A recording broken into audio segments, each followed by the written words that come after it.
G'day everyone, I'm Ebony Bennett, Deputy Director at the Australia Institute, and welcome to Pole Position, our fortnightly show where we unpack the big political issues and dive into the latest political polling trends from the fortnightly Guardian Essential Report. Before we start, I'd like to acknowledge that I live and work on Ngunnawal and Ngambri country and pay my respects to elders past and present, and acknowledge that sovereignty was never ceded and this always was and always will be Aboriginal land. The Australia Institute does do these webinars at least weekly, but days and times do vary. So head on over to our website at australiainstitute.org.au where you can find all the details for our upcoming webinars.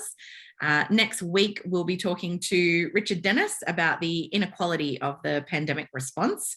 So that should be a good one to tune in for.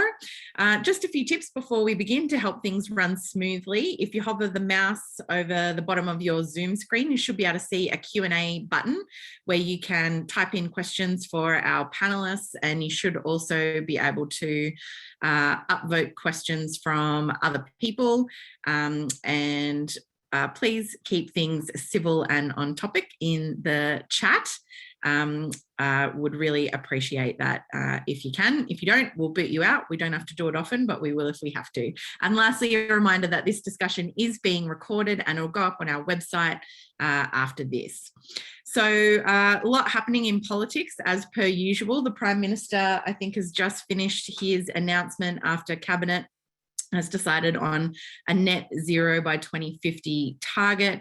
I heard a lot of the word plan when I was watching it on ABC 24 just now, but not a huge amount of detail. And as you might see, we've got Paul Karp joining us from The Guardian today. He's a political reporter from Guardian Australia, taking the place of Murpharoo, our regular panellist who was just questioning the Prime Minister a few minutes ago. So thank you to Paul for stepping in today. And Paul, normally we do start with a bit of a wrap up of what's happening in politics. Obviously net zero is the big news today, but yeah, what else have we kind of seen over the past couple of weeks?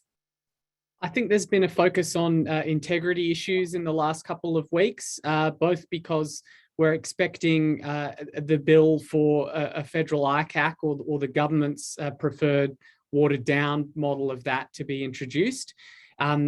That also had particular relevance because of Gladys Berejiklian's resignation, and there was debate in the coalition federally about whether that proved that the watered down model was good or whether they were going to need to beef it up to get it through Parliament.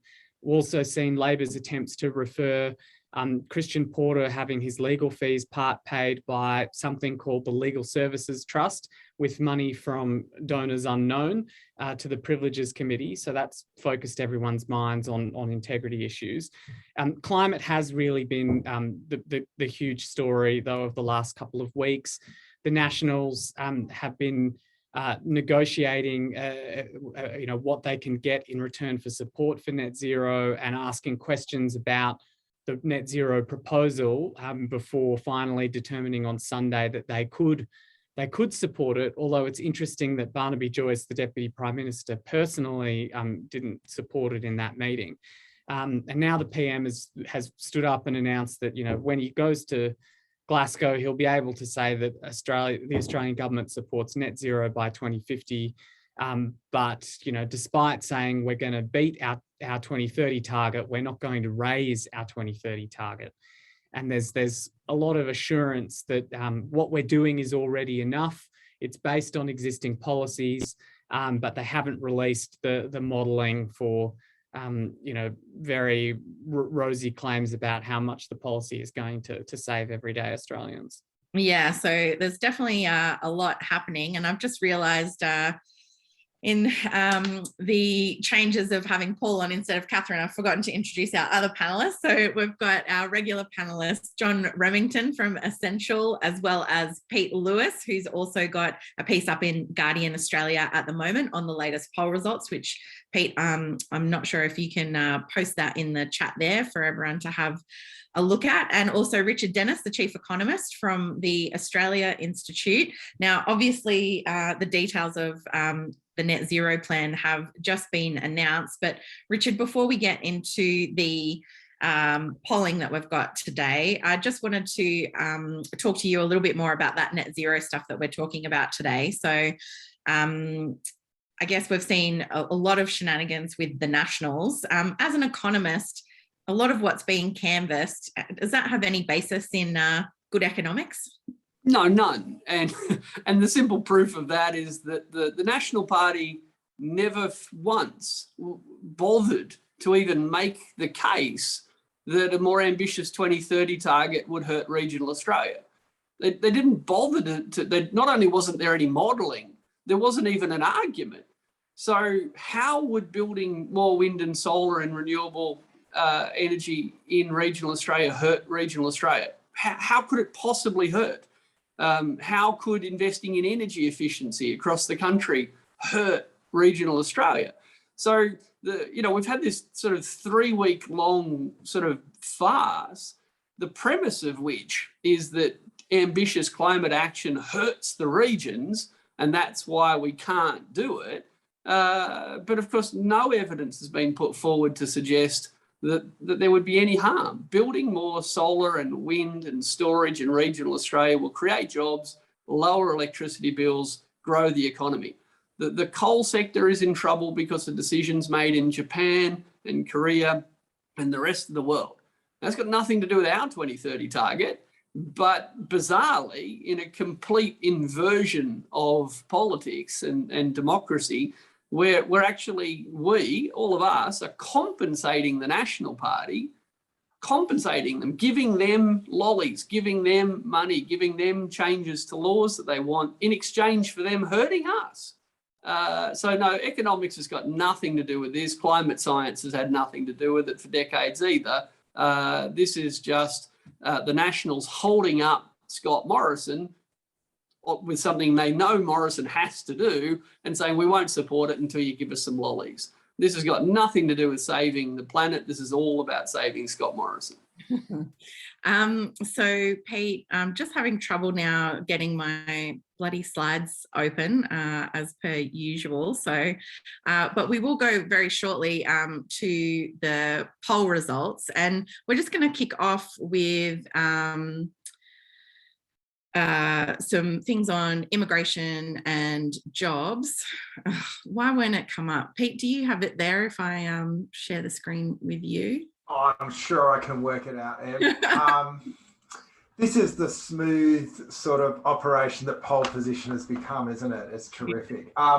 So the context of why we polled immigration this week rather than climate when everyone knew COP was coming, this was actually a brainchild of La Murphy, who is elsewhere today. But the thinking was that we canvassed climate pretty comprehensively a fortnight ago, and we'd sort of got this framework that really says that there is about 40% of people that want to see something more ambitious than net zero by 2050, that there was another 30-odd cohort that said this is where it should land, and then there was about 15% that said no target whatsoever. So we kind of know where this lands, and there's this weird netherworld between those that want more ambition, who aren't quite a majority, those that think that 2050 is enough, which is about a third of the electorate, and then this other rump, which is, if you wanted to put a face on it, looks like Matt Canavan, I think, who are saying no targets whatsoever. So we thought, let's sort of take a step back, because the other bit that's happening amongst all this has been the call for a rapid reopening of our borders, international borders. The newly minted Libertarian Premier of New South Wales, my great state, has been calling for a doubling of the rate for the next 5 years, almost to catch up. We've also had, working through the parliament with not a whole lot of scrutiny, apart from in Guardian Australia, has been these efforts to expand out the idea of guest working from just fruit picking, which has been something that has been around for a while, into other sectors like forestry, fisheries, horticulture, and it's all happening in a mad rush. So we were interested in people's views around not just the immigration rates, but also the composition, I guess, and to see if there is a debate to be had, particularly around work visas and the roles they play in the broader economy. So we'll get We'll get onto that in just a second, but sticking with these. Oh, you want to go to these preferred emissions targets? The one thing we did ask about 2050 was to really, and this really matches up with the figures last week. So, but we'd asked about the attitudes towards the targets. So we shifted the conversation this week to whether we thought, which approach we thought would have the most positive long-term effect on jobs. And it's a similar effect, isn't it? 35% set a more ambitious target, 29% set a net zero target for 2050. So you could say the vast majority of people want action of some sort. 14% are the Canamans, and there's still 22% who are still scratching their heads on this issue. Go figure. Paul, I mean, broadly speaking, 2030 is where the global debate is at, but it's pretty much missing from the plan announced today. The government's got projections for beating our 2030 target, but it's not going to legislate. It's not going to actually lift that ambition. But what do those poll results tell you about where the community is at?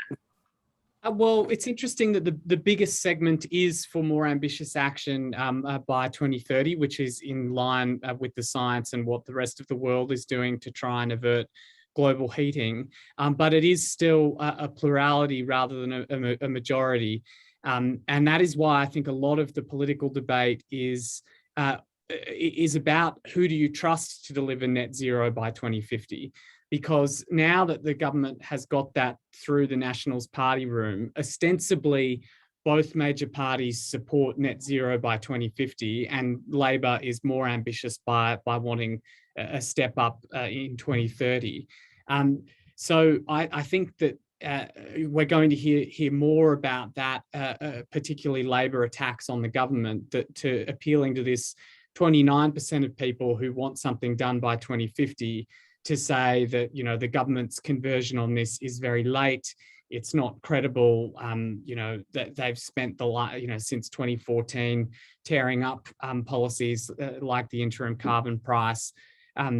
So, you know, they're the ones that have made net zero by 2050 harder, and they shouldn't now be trusted to deliver that. Richard, coming to you, I can see we've got about 750 people on with us at the moment. Thanks for joining us.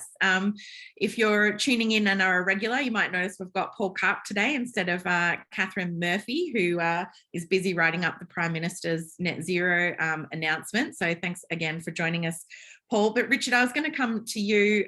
You were talking to the Financial Review about the BCA and the Nationals earlier this week and 2030. I wanted to talk specifically about the BCA modelling. What is it that you discovered about that 2030, 2050 modelling that they had released? Yeah, well, the BCA are really hiding their light under a bushel at the moment, or perhaps hiding their shame. But look, last year, Deloitte Access Economics did some modelling around getting to 2050. So we'll call that Model A. And a couple of weeks ago, the Business Council released some modelling done by the same modellers, Deloitte, on a 2050 target with an ambitious 2030 target of 45% or more.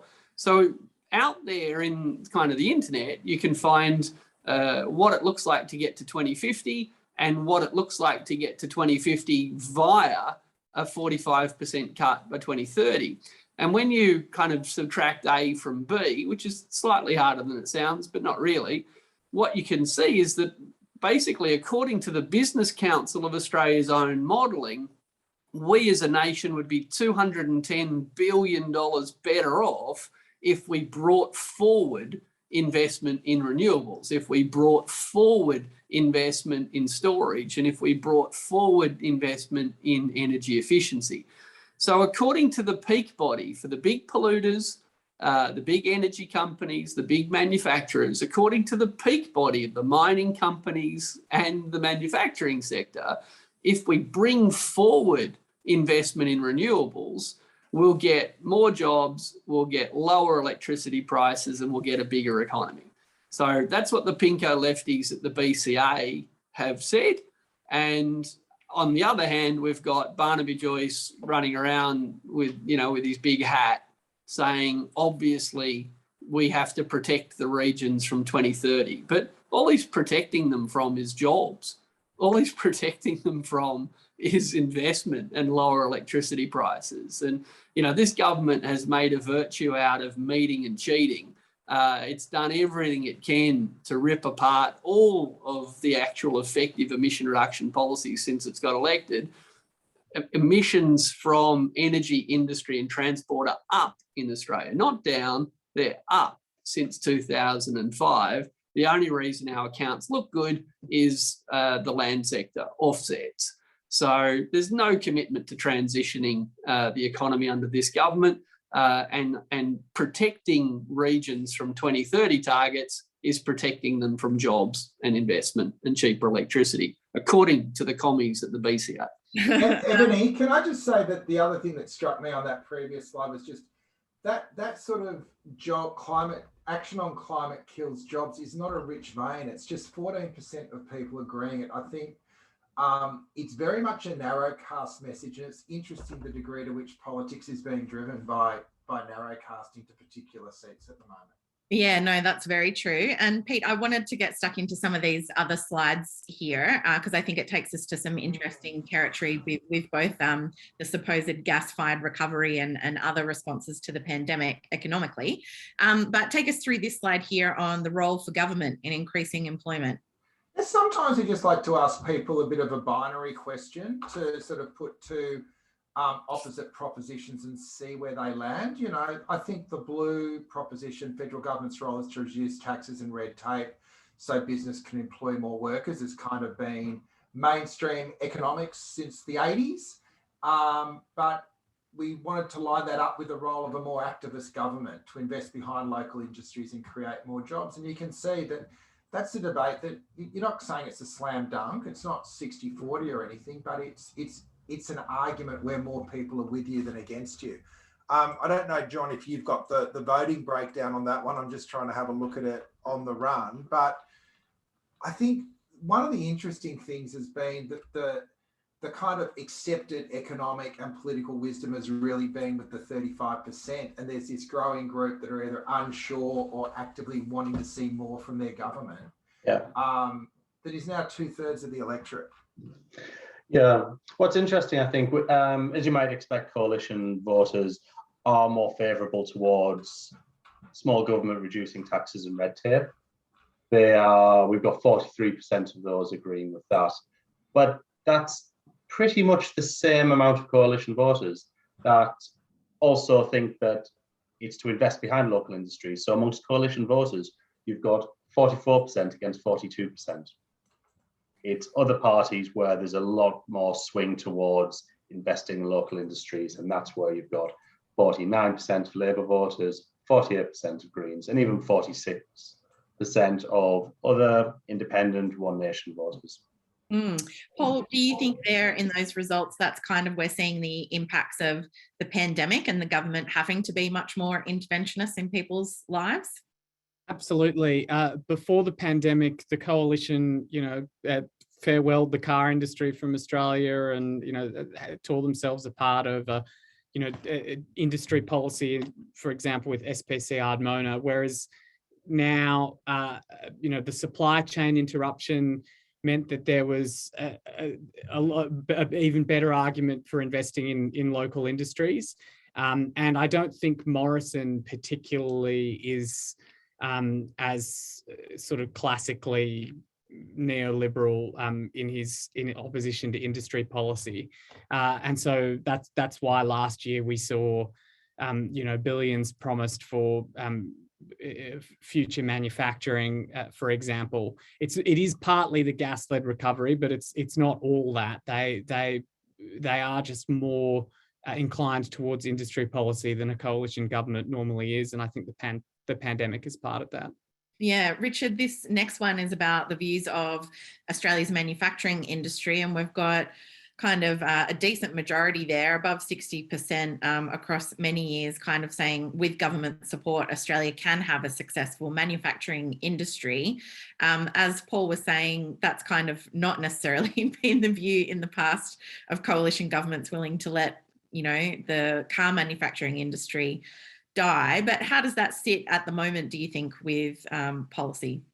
Yeah, look, I think, you know, and I wrote about this in Dead Right a couple of years ago. The coalition have always been deliberately, absolutely deliberately walking both sides of the street on this. So when it comes to building submarines, oh man, we've got to build them here in Australia, defence, proper blokey jobs. When it comes to the car industry, nah, we don't pick winners, don't want to borrow that. Well, if we don't pick winners, why didn't we buy a cheap sub from overseas? So they've always walked both sides of the street, and increasingly both the Times and indeed Morrison have kind of drifted them towards a bit more support, but going for, you know, intervention, you know, but going back to Pete's point before about narrowcasting, I think something really important's going on here. And again, just, you know, people have to stop pretending there's an ideology behind the coalition. What there is a brutal chase for political power. And what they always do, the Libs are still after that low tax, small government vote. And the narrowcast is that the Nats are all about fighting One Nation for the populist blue collar manufacturing jobs, a special vote. And the beauty of the coalition is they just either lie to everyone or tell everyone what you want to hear, depending on your perspective. So, you know, the Liberals still kind of pretend to be all fiscal conservative, economic rationalist, markets. And the Nats, they just run the exact opposite. And they always have, but with things like Sky News, more of us now see how out of touch the Nats and the Libs are. So it's a good strategy. It's product differentiation. It's like Qantas having first class in Qantas and Jetstar. You know, they just want everyone to fly with them. They'll sell you any product. But in politics, when voters can see that other voters are getting quite different messages, it can get messy. And that's why I think the independents are causing so much trouble for the Dave Sharmas and the Trent Zimmermans of the world, because the nice, polite, small government people on the North Shore are seeing that actually the party they're voting for is giving them Barnaby Joyce's approach to fossil fuel subsidies. You know, the other tell on that manufacturing slide was we didn't even bother asking the question for 8 years. That was a live issue in 2012, 2013, but it has just not even been on our radar since then. And I think it's only with the lockdown and then the rethinking of the economy, the realization that we didn't have the infrastructure, or at least the will to, you know, manufacture vaccines here, and the breakdowns in logistic chains when things got difficult. So I do think that economic self-reliance is a real opportunity to reframe the economic debate, not just as a battle of numbers, but also, I guess, a bit of a debate about control and economic sovereignty. And I guess going back to what I tried to put up today in The Guardian, is it possible to have a debate about economic sovereignty without being dragged into race? Because it's actually about workers' rights, it's about the way the economy works, and it's about class. It's not actually about identity politics at all. And somehow, I think neoliberal economics has managed to own a side of the cultural wars that a lot of people are uncomfortable of engaging in. Might go back to the slides again now. Getting into the pandemic, obviously we haven't had any immigration since the beginning of it, when the international borders closed. Pete, what does this slide tell us? This slide tells us that when you ask people over the last 10 years, has immigration been too high, too low, or about right? Traditionally, there's been a huge backlash. Those numbers, the brown numbers, if you add us up, are those that think our immigration rates have been too high. You know, 54%. January 2019, it's at 56%. That's the lowest we've ever had. And there's a context to that. Obviously, there has been no immigration, and I think there is a very well coordinated campaign being run by business that we need more people. That's the gap that Perrottet is trying to fill as well. But if you go to the next slide, I think it's really about immigration and then the impacts of it as well. So there's a really nuanced view, and I know that writing's really tiny, sorry everyone, but basically people agree with the positive statements about immigration, but they're also concerned about some of the negatives. So it's quite a nuanced view that comes out when you kick around. So for instance, people agree with the propositions that immigration levels add more pressure to housing and infrastructure, and that it also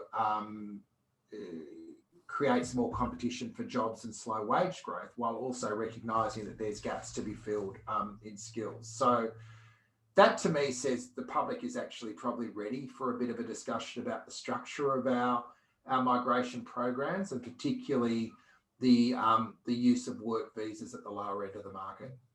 And while we're on temporary work visas, just take us through this slide. Well, again, it's the nuance, isn't it? People agree temporary work visas should be used to cover genuine skill shortages, but they also totally agree that people, regardless of their visa status, should be entitled to the same job for the same pay, the same working conditions. The question is whether we can have that debate. And it's been blown up in the past. I think the inability to manage that debate is why One Nation actually exists and why Labor lost 10% of its base. The horse may well have bolted, but it seems, particularly with the radical proposal that's working its way through as regards to guest workers, into forestry, into fisheries, into meat works, for people, not even on short-term visas, but special classes that don't have regard to industrial frameworks. That seems to me a real opportunity to talk about Australian jobs and, again, Australian self-reliance. Yeah, Richard, I might come back to you on that one. So obviously the pandemic changed a lot of things about the Australian economy. What kind of things have we found out about the role of immigration in the economy? Well, we know that immigration isn't the main cause of house price growth. So can we please just kill that off forever? What causes house price growth in Australia is the combination of tax concessions, particularly around capital gains, and our over-reliance on monetary policy. You know, people talk about, the fluctuations in interest rates in Australia. Well, because for so long we've been so determined to not use fiscal policy, not use budgetary policy to control the macroeconomy, we've put all of our eggs in the monetary policy basket.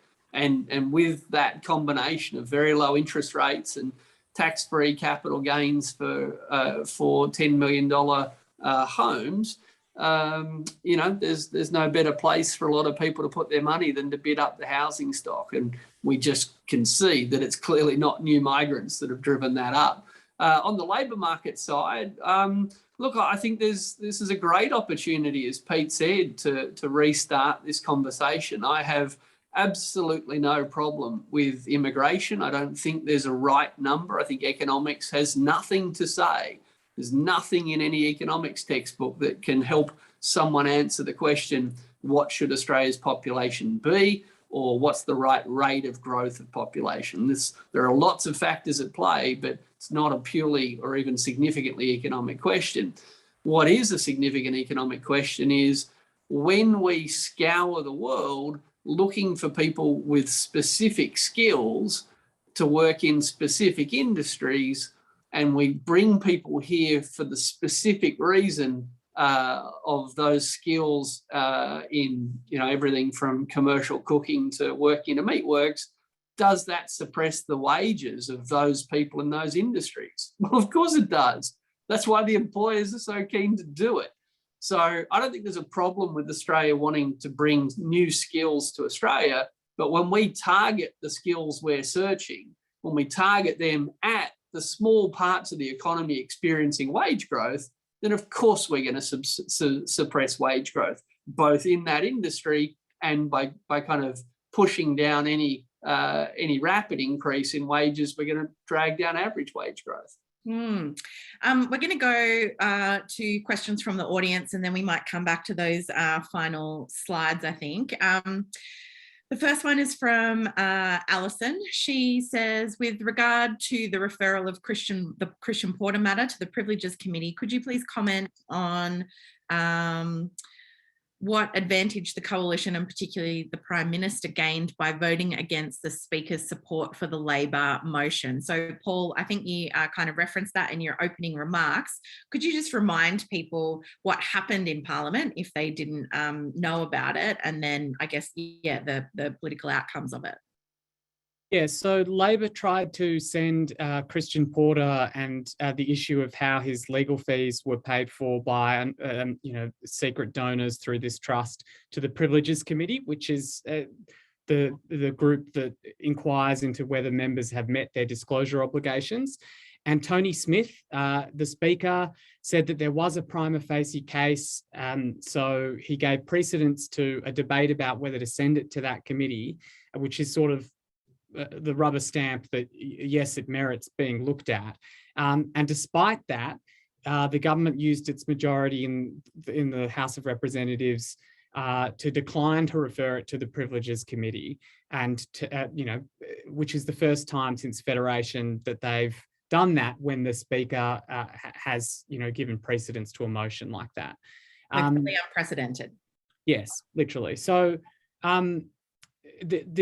instead, Peter Dutton wrote a letter to that committee saying, hey, lots of politicians have to fight legal cases. Sometimes they've had to crowdfund for that.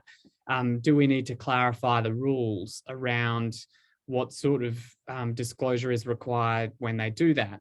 So Labor wanted a specific inquiry into whether Porter had met his obligations. The government shut it down and deflected it by asking for a broader clarification of rules.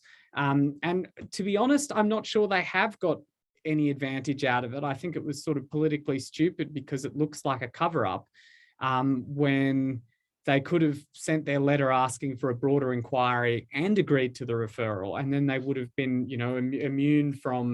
immune from the claim that they were protecting Christian Porter, but they could still run all the same talking points about it's a broader issue, that the rules are unclear. So I'm not sure they have gained themselves much of an advantage in doing that. Richard, the Australia Institute's obviously done a lot of work around accountability and the need for a federal ICAC. Not that the government has proposed a particularly strong model for that either, but it was unprecedented, as Paul noted, in the Parliament. How much of a problem do you think it will be? Catherine often talks about that a government builds up a lot of baggage over time. Do you think they're starting to get a reputation for kind of secrecy and avoiding accountability? Oh, absolutely. And I think that secrecy and accountability issues are beginning to interfere with the way that government is perceived on other issues. So even the stuff on climate change today, because they've been so evasive and so tricky and relied on accounting tricks and offsets, and then they're reminded, oh yeah, and they take $1 million donation and they won't see from who. I think these issues are beginning to merge in a lot of voters' minds, that they see kind of everything Morrison does through the prism of, yeah, I wonder what's really going on here. Now, I agree with Paul's analysis, but I guess I'd take it somewhere slightly different, and that is, imagine how scared they must be of who these donors are to take this amount of pain. Because they have, I agree with everything Paul said, agreed to take a lot of pain, and they've distorted process. They've made the unprecedented step to humiliate the Speaker in the way they have. So these aren't stupid people. What are they doing? Why would you punch yourself in the head that much? And it must be because you think someone else could punch you even harder. So yeah, let's assume that there's something they are really keen to not reveal, and then of course, there's the simple electoral politics of, can Christian Porter hold a seat? And the more the polling is dire for the Liberals in Western Australia, Porter's should be a safe seat, but you put a candidate with that much baggage out there, and you got to wonder again, because let's be clear, Scott Morrison won't do anything to protect Scott Morrison. So why wouldn't he throw Christian Porter under the bus? presumably because the pain of what's behind that blind trust is even worse than the pain of the so-called blind trust. Before we move on, Paul, you look like you want to respond there. Yeah, I think it's just a sort of basic political instinct is always to deprive the other side of a win. And, you know, if a scandal engulfs a minister, I'm not talking about Porter here, but just generally, the government tries to ride it out for a week or two to see if they can get away with it, just to sort of deprive the other side of a win. And I think that's the kind of logic that was at work here, that they didn't want to do that. The Privileges Committee can still make findings against Porter or against any other MP if they had done this as a result of the broader referral. So I don't think they've completely solved this issue for themselves. It's probably more a matter of timing, and that they wanted to kick it down the road, you know, say the rule was unclear, to try and delay when he might have to, you know, give more details about the donors, so that, you know, if it happens to be a March election and he's lost his seat before any of that can happen, well, you know, then that's just good luck for them, that they don't have to deal with that issue. The next question is from Jonathan Nolan. He says, do you think the government's net zero story will be enough to fool voters and save inner city Liberal seats like Wentworth, or is it an opportunity for independents to beat these Liberals? Pete, I might come to you first on that. Oh, you're on mute, Pete. Sorry, I'm buying the drinks now. The network of community independents is interesting. We've just been talking about the risks of inner city Liberals with regard to climate. They're running on three. They're running on climate, they're running on integrity, and they're running on respect for women. It's almost like the situation around us is writing that campaign on all those three waves. And I think it's really interesting to see how this plays out in the inner city areas. My view has always been that the Greens was a bridge too far for traditional Liberal voters, but it may well be that independents, community independents, are a safe harbour for people that can no longer vote for the Libs anymore. So I do think that there is a cost for each of these plays, and it may not be one thing that makes a Trent Zimmerman unelectable in his constituency, but you line up the climate wars, you line up the integrity, and then you line up the Christian Porter cover-ups, and it does start to feel like it creates a moment that if I was one of those guys or women trying to hold on to an inner city seat as a Lib, I'd be starting to get pretty concerned. Yeah, Richard? I agree with everything Pete just said. I think that it's obviously, you know, if you listen to Tim Wilson babbling away on Q&A on Thursday night, you can see how anxious a lot of these inner city so-called once upon a time safe Liberal seat MPs are about the issue. Now, and if you listen to Tim Wilson, he's not stupid.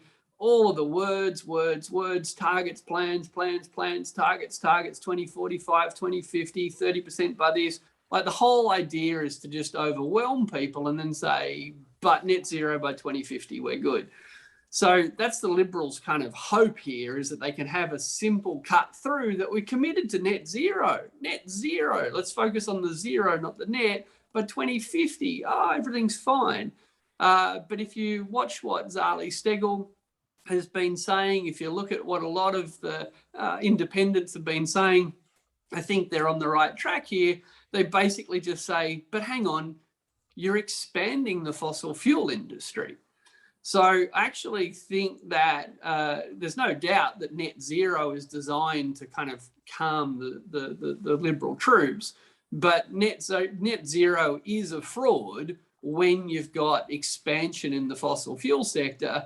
And I think that the independents, through both political strategy, messaging necessity, or both, have actually figured out that the simple way to expose the fraud of Morrison's net zero is say, but hang on, you're supporting PEP 11. Why are we still exploring for oil if we're heading for net zero? you're subsidising new coal mines. Why would we be doing that if we're heading for net zero?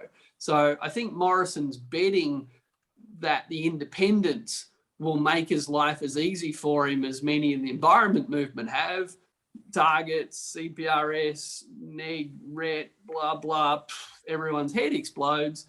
But the simple counter to his fraudulent net zero is, hang on, you're expanding fossil fuels. So I think if the independents keep it somewhere simple like that, then I think because people don't trust Morrison, because of the accountability stuff, because of the lack of transparency stuff, the inability to answer a simple question like, why do you need more coal if we're heading for net zero?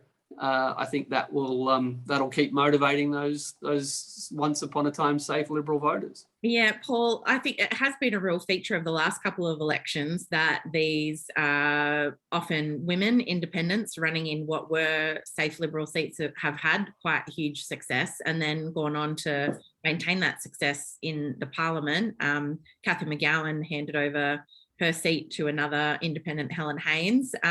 So do you think some of those Liberals like Tim Wilson, Josh Frydenberg are really feeling the pressure here? It's a mixed record because on the one hand, McGowan, Cathy McGowan was succeeded by Helen Haines, but on the other hand, in Wentworth, Karen Phelps lost and the Liberals got that seat back despite her having got Medivac through, which was a phenomenal achievement for someone in Parliament for less than a year. So it is a mixed record. I think that last election there were big swings in those seats and the government could afford that, because not all of them had independent candidates. And, even if they did, the buffer between the Liberals and their nearest opposition was quite large. The structural problems are still there for them in that, those electorates still want more climate action than they're willing to offer. They still want more done on integrity than they're willing to offer. So, I think that those MPs are at risk. Yes. Sorry, can I just add those big swings Paul referred to? He's spot on. Some of them were huge, and Josh Frydenberg is now in a marginal seat according to the AEC, having recorded the lowest ever primary vote for a Liberal in the seat of Kooyong. So there were huge swings in blue ribbon seats, but what's important is those huge swings were without attractive, well-funded independent candidates. Right. The other thing, Richard, was it was a massive. It forced. I think they had to divert $1 million in resources just to Frydenberg's seat. So it actually has another effect. Those independents in forcing the Liberals to protect their left flank takes resources away, takes focus away, and actually makes it harder for them to just run straight at the right. It puts a whole lot of complications into the game that they deserve, quite frankly. Yeah, but I guess all I'm saying is if an empty chair could drive a 5% swing for the Labor and Greens in those safe Liberal seats, imagine what a well-funded, articulate candidate who suits the times is going to do. True. The next question I've got, Paul, I might come to you first on this one. It's about skilling people. So the question is, why are we not looking at skilling people who already live in Australia? I think that must be a reference to some of those slides we were looking at earlier. Is that something that the government's been looking at recently?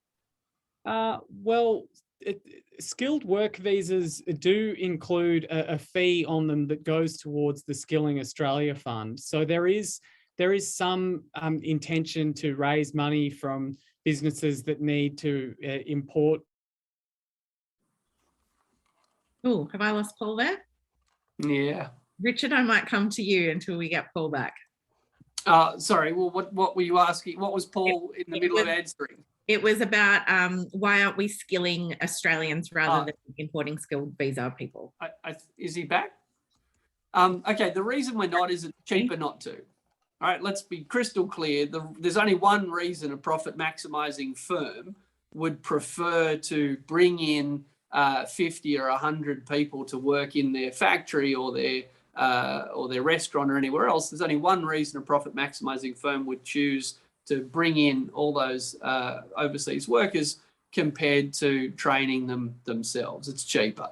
And that's the problem. And that's, we've destroyed the apprenticeship system in Australia. The wages for apprentices are so low that you can understand why people don't go down that path. And we've made it really cheap for a company to not just cheap to sort of get all those staff, but we've actually made it really convenient. Like, we've actually said it's the government's problem if a restaurant can't find enough staff. It's the government's problem if a food processing place can't find enough staff. I mean, whatever happened to deregulating the labour market? Whatever happened to thinking that markets were better at solving problems than governments? Now it's the government's problem to scour the world to solve a skills shortage. Well, you won't find the term skills shortage in an economics textbook.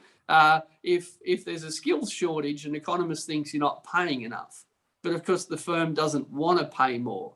It wants to find people somewhere in the world that will settle for that low wage. Hey, and it's interesting to look at the jobs that apparently Australians won't do. And then you look at the mining industry, where people will go to the most remote parts of the country to drive a truck or cook food. And because the wages are so high, it's no longer a problem. Like, it is true. We don't have a labour supply problem. We've got a wages problem. Grattan Institute's put out some really good work on this. I've just put in the chat as well, because I've been sort of diving deep on this over the last week. And one of their propositions is that the limit for skilled visa income should be risen from the mid-50s to 80 to actually make that a genuine skills, a skilled visa rather than a low wage visa. And then, get your TAFE working, look at how you can create pathways for more sustainable careers and not just have everything based on labour hire and short-term contracts. Yeah, Paul, I think we've got you back there. Oh, there he is. Good. Sorry, I'm not sure when I cut off, but I was saying the government does say that they want to do that by having a fee on temporary skill visas that they then reinvest in training locals. But a lot of the measures that they do are quite light on. Things like the job trainer initiative last year was sort of micro credentials that aren't going to see you, from go to woe in an apprenticeship. It was sort of, if you wanted to do one top-up course type thing. And Morrison also went to the National Press Club last year talking about reforming the $6 billion or whatever that they give the states for skills funding, and I don't think they ever got round to that. So some of the architecture to do that is there, but it hasn't been a big priority to reform skills training in Australia. I've got a couple, I guess, of questions in here around the government's net zero announcement today, and a few other things that go towards kind of accountability in government. We've only got 10 minutes left, so I might start with the net zero kind of questions. And there's one in here about, I guess the details of that plan. Obviously, Paul, we've only just seen it, but it did seem to me to be quite light on detail. Is there anything more that you can tell us about what is in this plan that's just been announced? Well, the main takeaway seems to be that we're going to get there anyway. Like that we're going to achieve a 35% reduction by 2030, which is beating our target, but based on existing policies. In terms of then how to drive towards 2050. No, I don't think they've explained how they're going to do that sufficiently today, and we still have more to learn about what the Nationals, scored in order to get that. They got a cabinet position. There's also going to be a regional future fund, which is going to be some way to give the regions more funding that hopefully will have better probity around it than the Building Better Regions Fund. But no, I don't think they've properly explained how they're going to get to net zero. And I think Catherine was in the press conference asking about, I think, up to a 40% gap there. That's just like technology that we don't know about yet, and other things that they're just kind of banking on there. Richard, what were your thoughts about some of the details that we've seen come out today, little though they are? Oh, well, as Paul said, I mean, we know that Keith Pitt got promoted to cabinet, so we literally know to the dollar what the price of his silence is. Like it didn't cost much, did it?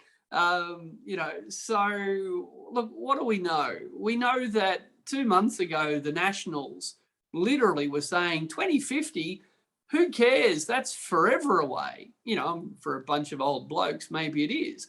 It was shocking at the time. Like, who cares? That's 2050. But of course, they've turned that on its head. Now they're saying, hey, that's ages away. Yep, no, that's when we're making our promises. We promise we won't do anything today, right? That's our win.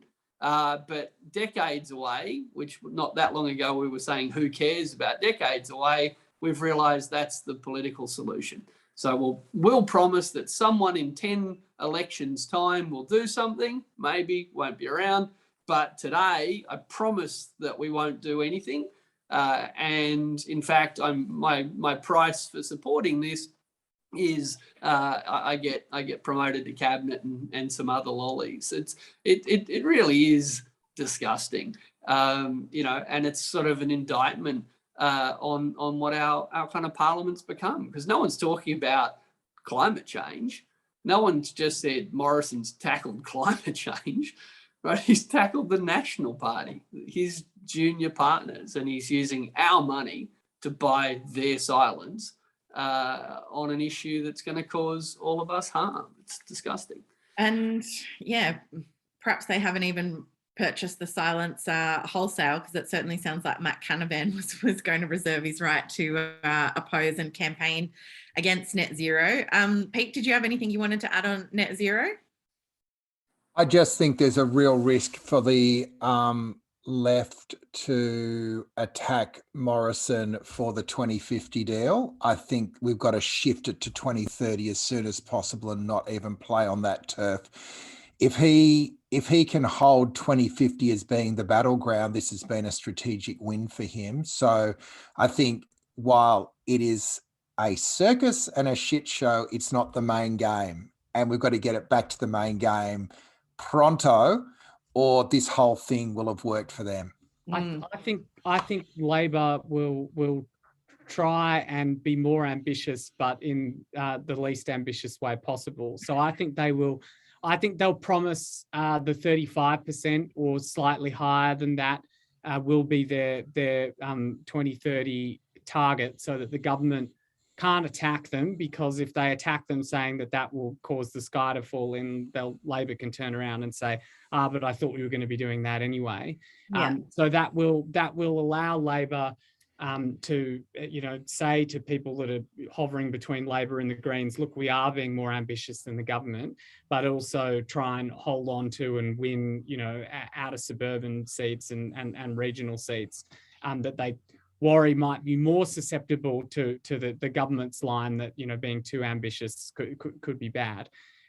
So I think that's the line that they'll try and hold to tick both boxes. Yeah. Ebony, sorry, can I just add? I agree with what Pete said about 2030, but I think so many important things have been lost in this debate. Where did our 2030 target come from? Tony Abbott, right? And if we're meeting and beating Tony Abbott's target without trying, isn't that proof it was a piss weak target? It wasn't the world that set our target, it was us. All right, it was us. And it was us that said that's as much as we could do. Turns So out we're now saying Tony Abbott's good enough. That's actually what the government's saying. Tony Abbott is good enough. And measure our performance today by the fact that, you know, he didn't set a stretch target for himself. Despite trying to repeal all the climate measures in place, we still made it to the pathetic target. Can someone please give me a praise? You know, it's like, oh, look, I just jumped over a snail. You know, look at that. Gold medal. On my to-do list every day, I always put things like brush teeth, have shower, so that I can tick off a few things, you know, to make myself feel good going into the day. But Richard, I did just want to stick with you on like what the actual plan is over the next 10 years, because I know the Australia Institute has done a huge amount of work around the actual expansion of fossil fuels, which is obviously completely counter to what the IMF, the IEA, Paris Agreement, everything are all saying we should be getting out of fossil fuels. That's not Australia's plan. Adani's about to ship its first shipments of coal. What is the plan for fossil fuels in Australia? The plan for fossil fuels in Australia today, sadly, is the same plan we had in 2015. And that is to sell as many of them as we can, as quick as we can. I've used this analogy before, but imagine you owned a truck selling ice cream at the beach, and the generator packs it in and your freezer breaks down. What do? You drop the price and you just sell as much ice cream as you can before it all melts. Well, the fossil fuel sector in Australia is the melting ice cream, and we will do everything we can to move product before the world demand for it vanishes completely. And when I say do everything we can, I mean we will try and slow down global ambition to reduce their demand for our stuff. We will go to the Asian Development Bank and kibosh their plan to shift all lending to renewables. We will go to the OECD and fight for the right to subsidise coal-fired power stations in other countries. Like, we have a decades-long commitment to this strategy. And in the lead up to Paris, most of the Australian environment movement said, oh, Adani will never get built. Adani will never get built. And of course, we said, enough subsidies, anything will get built. Well, guess what? Here we are coming up to Glasgow, and Adani's about to ship its first train full of coal. At Paris, Australia was a small exporter of liquid natural gas. Now we're bigger than Qatar, biggest in the world. So since Paris, we've expanded coal production, we've expanded gas production, we're still drilling for oil. What are we hoping to find? Some oil that someone will need in 30 years' time? All right, so Australia is just still in the full court press of fossil fuel expansionism, and then, of course, it covers itself with dodgy offsets. So what's Australia doing? Trying to sell as much coal as we can, and that means influencing our overseas customers, particularly Sri Lanka, Bangladesh, Vietnam. Like, all of that's still going on. That's our diplomacy. We don't care about Glasgow. We want Southeast Asia to build a couple more power. Paul, I was going to ask you to just finish us up. Obviously, the Prime Minister's about to head off to both the G20 and Glasgow. He's going to have a net zero by 2050 thing. But what are you expecting out of the Prime Minister's trip overseas? Well, actually, one of the most important things is going to be trying to mop up the relationship with France over ditching the submarine contract. So I think try and finally talk to Macron and avoid being very publicly snubbed for that decision. And then, in Glasgow, to try and convince people that although everyone else is talking about raising ambition in 2030, that, he's the good guy that has convinced the suburban accountant in the cowboy hat, in his party, to do net zero by 2050. So can I have a pat on the back for that? And try and pretend that that's credible and ambitious. So those will be the main objects of the trip. Well, I'm afraid that's all we've got time for. Thanks very much for joining us today, everyone. Thanks, Paul, for stepping in for Catherine. We really appreciate your time on what I know is a busy day. Thanks, Richard, Pete, and John, as always, our regular panelists. Thanks, everyone, for your amazing questions. I'm sorry, as always, that we didn't get to them all. Don't forget to listen to our podcast, Follow the Money. You can find that on iTunes or wherever you normally listen to podcasts. And don't forget to come back next week when we'll be talking to Richard again about the inequalities that have been exacerbated by Australia's pandemic response. That's for an upcoming essay he's got in the next issue of the Monthly. We'll also be talking to someone from Wilcannia, as well as a disability advocate as part of that webinar. So it should be a really good one. Please do tune in. You can find that on our website at australiainstitute.org.au, and head on over to Guardian Australia for all those latest Guardian Essential poll results and for analysis from Paul, Catherine and Pete and more. And I'm sure by now they'll have details up about the net zero by 2050 announcement that, that the Prime Minister just made. Thanks so much, everyone, for your time. We'll see you soon. Bye. Thanks, Deb. Thanks, Paul.